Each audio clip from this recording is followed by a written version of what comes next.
Hello friends, कैसे हैं आप सब। उम्मीद करता हूं कि आपकी पढ़ाई बढ़िया चल रही होगी। आज का जो हमारा टॉपिक है वो है 1857 की क्रांति। 1857 की क्रांति को जब हम पढ़ेंगे तो उसके पढ़ेंगे कारण, उसके पढ़ेंगे इम्पैक्ट्स जो कि उसके हम देखेंगे और उसके क्या रिजल्ट्स रहे, मतलब क्या आउटकम्स रहे। तो 1857 की क्रांति होने के कई कारण थे, उसके कई कॉजेज़ थे जिसको हम अपनी इस क्लास में सबसे पहले देखेंगे। तो जो 1857 की क्रांति थी उसके कई पॉइंट्स रखे जा सकते हैं, जैसे कि आपका राजनीतिक कारण पॉलिटिकल कॉज, आपका आर्थिक कारण इकोनॉमिकल कॉज, आपका धार्मिक कारण रिलीजियस कॉज, आपका मिलिट्री कॉज सैनिक व्यवस्था में क्या वो था, और तात्कालिक कारण इमीडिएट कॉज। ये 5 पॉइंट ऐसे हैं जो कि हम रख सकते हैं 1857 के जो विद्रोह हुआ उसको लेके, उसके कारण के रूप में। अगर हम पॉलिटिकल कॉज में देखें तो आपने देखा पिछली क्लासेस में जो ब्रिटिश विस्तारवाद की नीतियां थीं वो देख लीं। फिर आपने देखा कि जो बहादुर शाह जफ़र की डिसरेस्पेक्ट हुई उसको देखा, वो कारण था।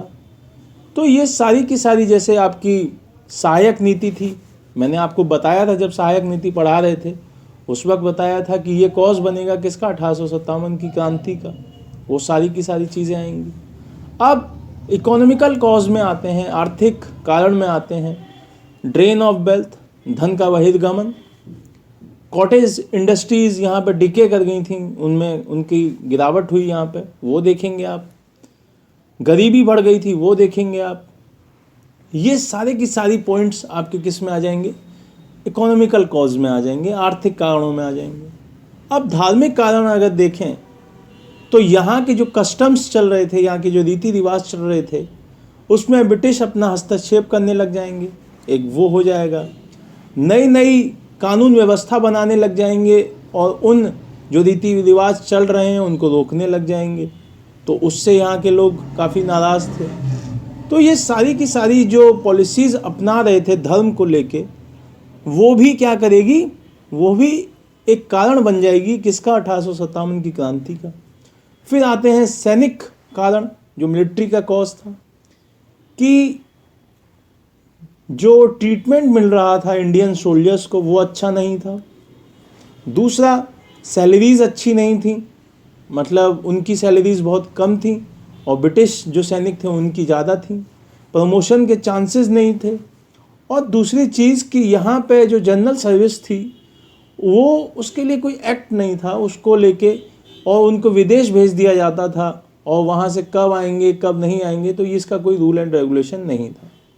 फिर आते हैं तात्कालिक कारण, जो कि बहुत मुख्य माना जा सकता है। उसका है कि आपका जो डॉक्ट्रिन ऑफ लैप्स की पॉलिसी आई, वो जो कि हड़प नीति के नाम से जानी जा सकती है, और आपका सैनिक विद्रोह जो हुआ वो। आपको पता होगा कि जो सैनिक विद्रोह हुआ है वो किस वजह से हुआ है।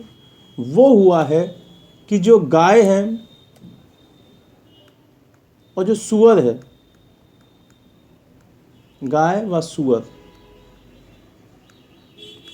उसकी चर्बी के कारतूस यूज़ किए जाने लगे।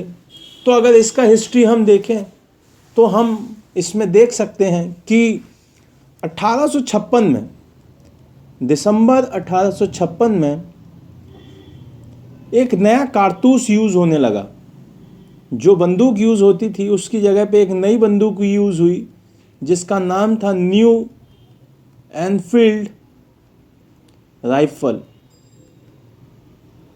ये राइफल एक नई यूज़ हुई दिसंबर 1856 में, और इसमें एक कारतूस पड़ता था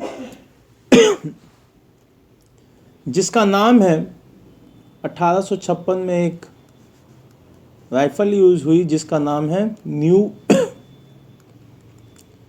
एनफील्ड राइफल।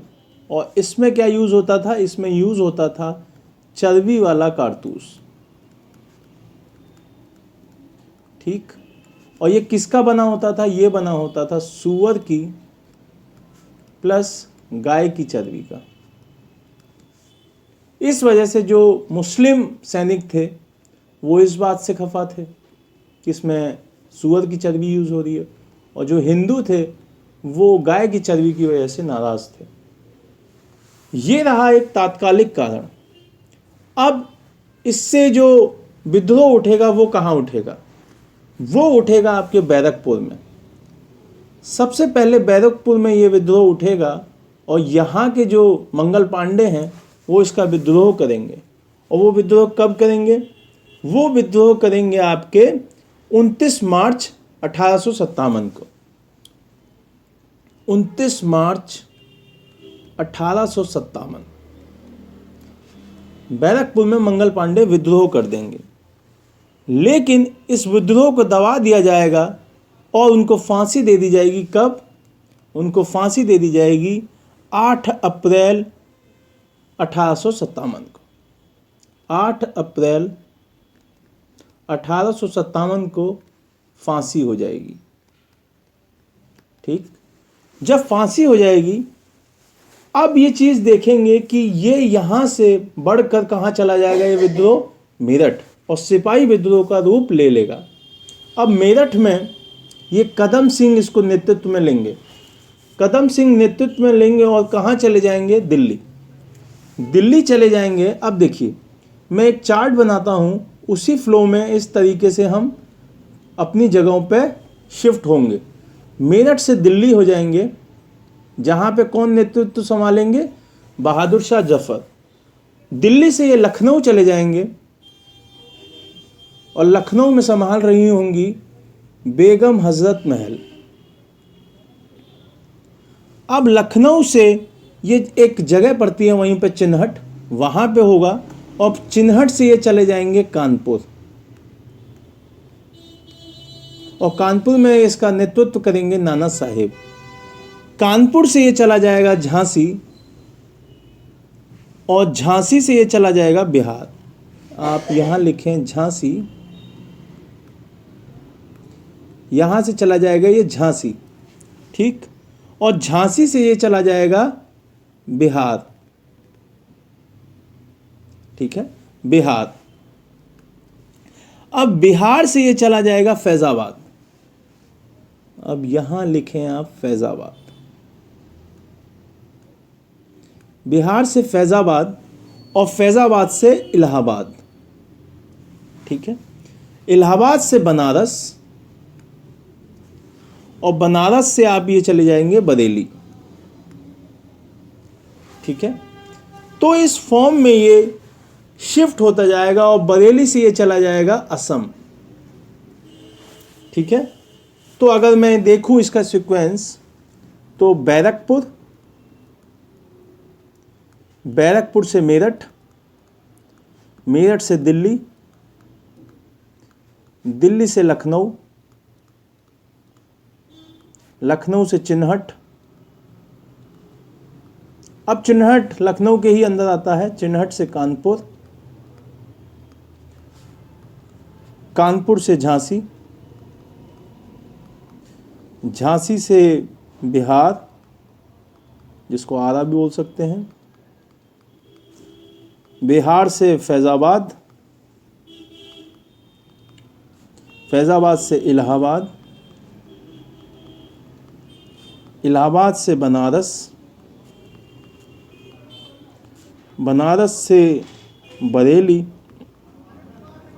बरेली से राजस्थान मतलब कोटा, कोटा से असम, और असम से आपका चला जाएगा ये उड़ीसा, जो कि होगा संभलपुर।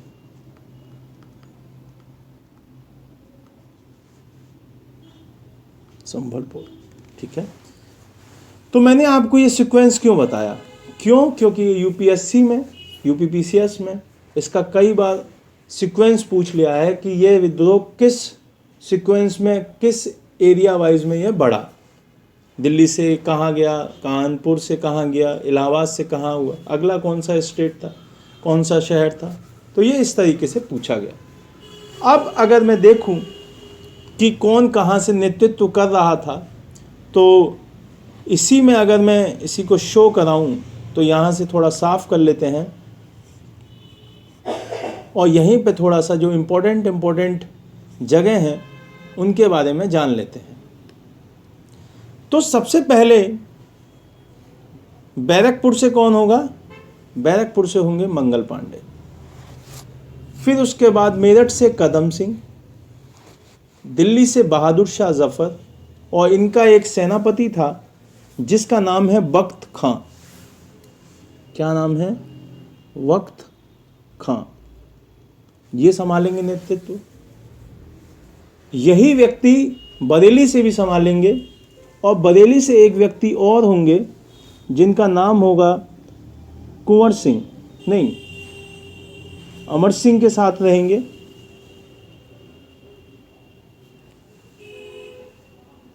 बरेली से एक व्यक्ति और होंगे जिनका नाम है खान बहादुर खां। खान बहादुर खां, ठीक, ये भी होंगे खान बहादुर खां। ग्वालियर से होंगे आपके तात्या टोपे।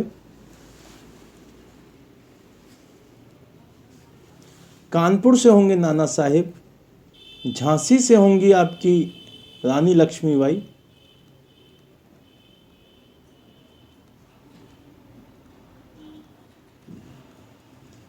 लखनऊ से होंगी बेगम हजरत महल।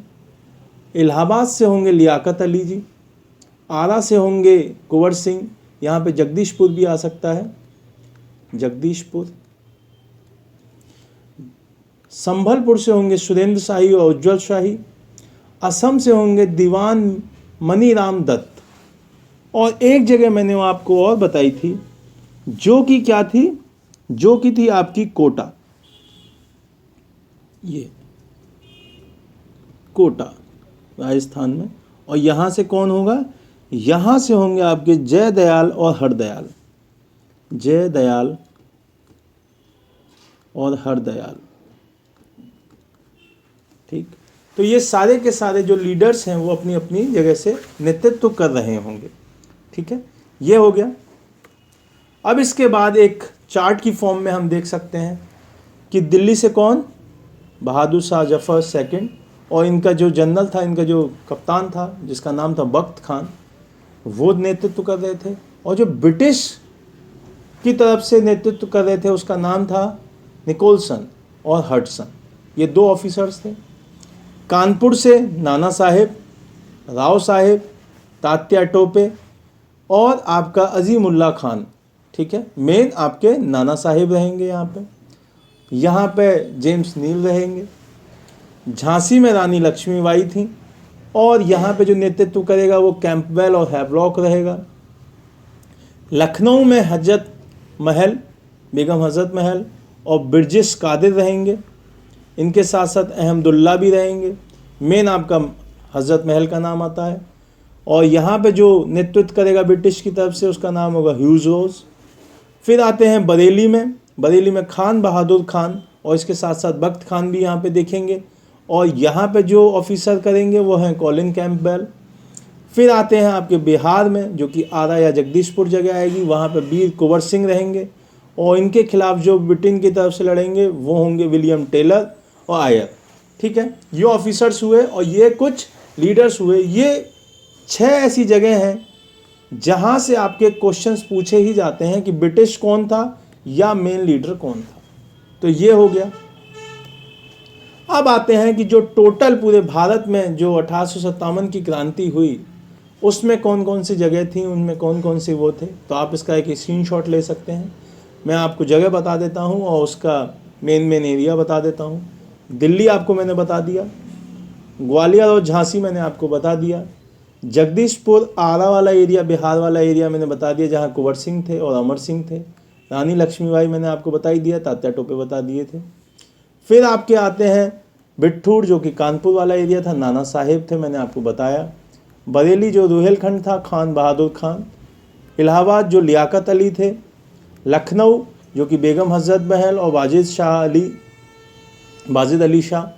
फैज़ाबाद जो कि मौलवी अहमदुल्ला संभाल रहे थे। फतेहपुर अजीमुल्ला संभाल रहे थे। मुजफ्फरनगर भगवान सिंह जाट संभाल रहे थे। मुरादाबाद बिजनौर जो कि अब्दुल अली खान और मोहम्मद खान संभाल रहे थे। सुल्तानपुर, गोरखपुर, मेरठ और मथुरा जो संभाल रहे थे वो कदम सिंह, गजाधर सिंह, देवी सिंह, शहीद हसन ये संभाल रहे थे। रेवाड़ी जो कि हरियाणा में आता है, राव तुलाराम संभाल रहे थे। फिर झज्जर और कासन गांव में आपके अलवेल सिंह और नवाब अब्दुल रहमान संभाल रहे थे। संबलपुर जो कि उड़ीसा में आता है, सुरेंद्र शाही और उज्जवल शाही संभाल रहे थे। सागर, रायपुर ये एरिया जो है वहाँ से आपके शेख रजमान, शंकर शाह, राजा ठाकुर प्रसाद, नारायण सिंह ये लोग संभाल रहे थे। असम दीवान मनीराम आपके संभाल रहे थे। कुल्लू राणा प्रताप सिंह संभाल रहे थे। कोटा राजस्थान में जयदयाल और हरदयाल संभाल रहे थे। बैरकपुर मैंने मंगल पांडे सबसे पहले वही बता ही दिए। फिर अजमेर अमझेरा मध्य प्रदेश राजा बरनावर सिंह संभाल रहे थे। सतारा, गंजाम, अजनाला यहाँ से ये लोग संभाल रहे थे। गोवा से दीप पूंजी राणा जी संभाल रहे थे। गोलकुंडा से चिंता भूपति संभाल रहे थे। सिंध से आपका शहजादा पी मोहम्मद इमाम बख्श संभाल रहे थे। पंजाब से गुरु राम सिंह संभाल रहे थे। और महाराष्ट्र से आपके वासुदेव बलवंत फड़के संभाल रहे थे। तो ये आपके कुछ जगह थी जो मेन है, उनमें से मैंने आपको पिछली स्लाइड में बता दी थी, ये मेन है। बाकी ये सारी की सारी पूरे भारत में आपकी 1857 की क्रांति के पॉइंट हैं, जो कि कौन कौन वहाँ से नेतृत्व कर रहा था और उनके अपोज में कौन कौन थे, ये सारी की सारी चीज़ें मैंने आपको बताई। अब चलते हैं कि इस 1857 की क्रांति के फेल होने के क्या कारण थे। Reason of failure of 1857 revolt. तो 1857 का जो रिवोल्ट था उसको फेल होने के, उसके फेल्योर के जो कारण थे वो था एक आपका एडमिनिस्ट्रेटिव फेल्योर।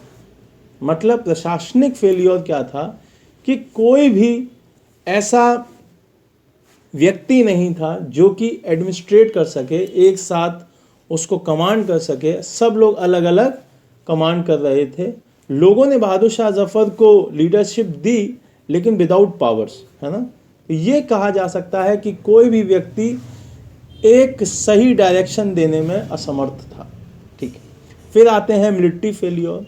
मिलिट्री फेल्योर का मतलब इसमें हम देखेंगे कि सैनिक फेल्योर क्या है, कि सारी सेनाएं अपनी अपनी टुकड़ियों में लड़ रही थी, एकजुट होकर कोई भी सेना नहीं लड़ रही थी, लेकिन ब्रिटिश सेना एक साथ होकर लड़ रही थी।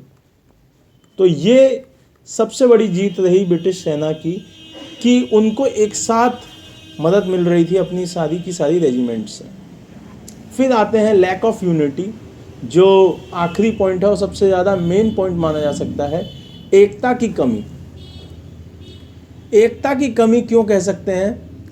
क्योंकि जो सारे के सारे लोग थे वो अपनी पोजीशन को बचाने के लिए लड़ रहे थे।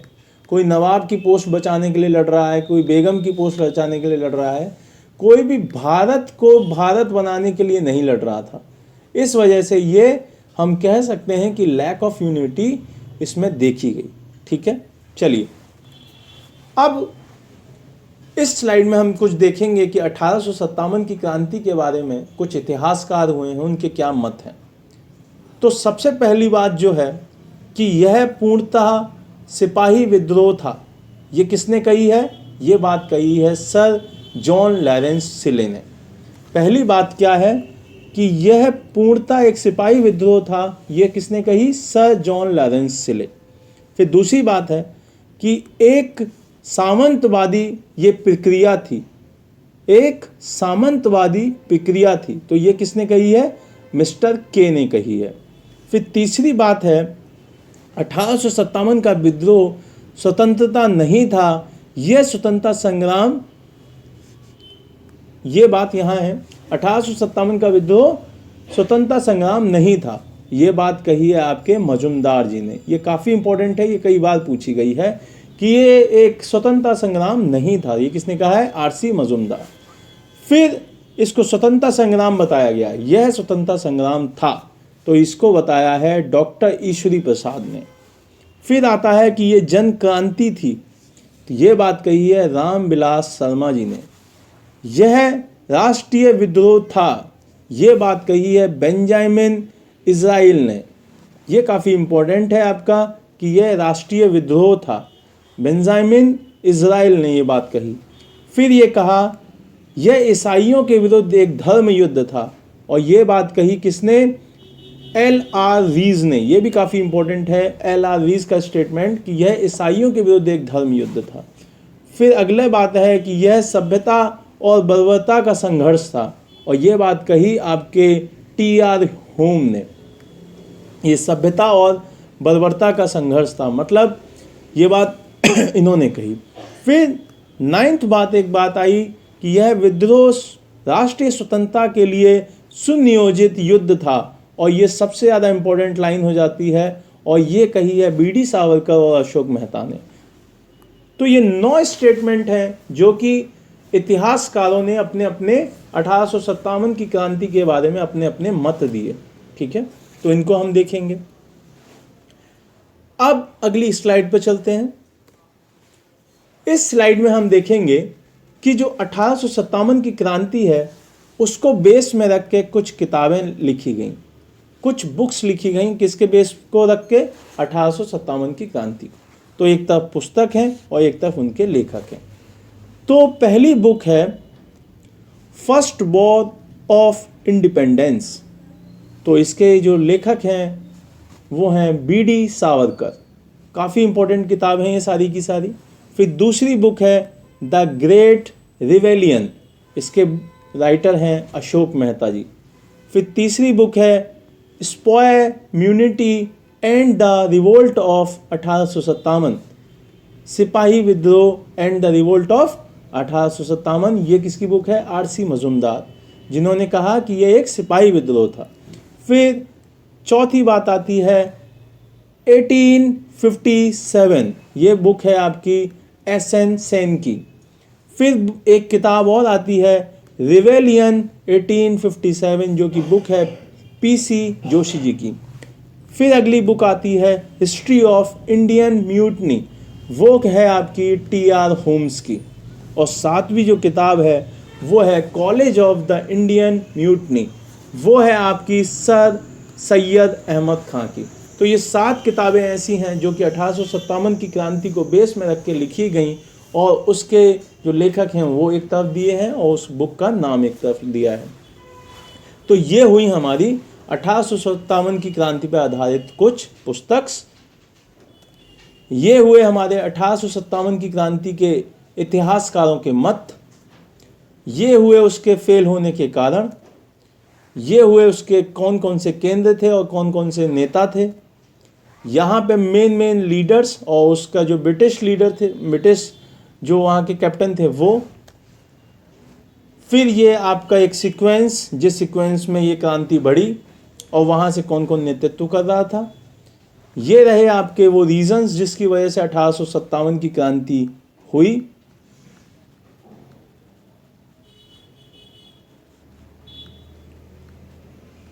क्रांति के कारण। और ये है आपका पहला पेज जिससे हमने स्टार्ट किया था। तो चलिए, उम्मीद करता हूँ कि आपको ये काफ़ी अच्छा लगा होगा, आपको काफ़ी अच्छे से समझ में आया होगा। घर पे रहिए, सुरक्षित रहिए। अपनी क्लास में अगली में हम फिर से नया टॉपिक लेके आएंगे। Thank you so much.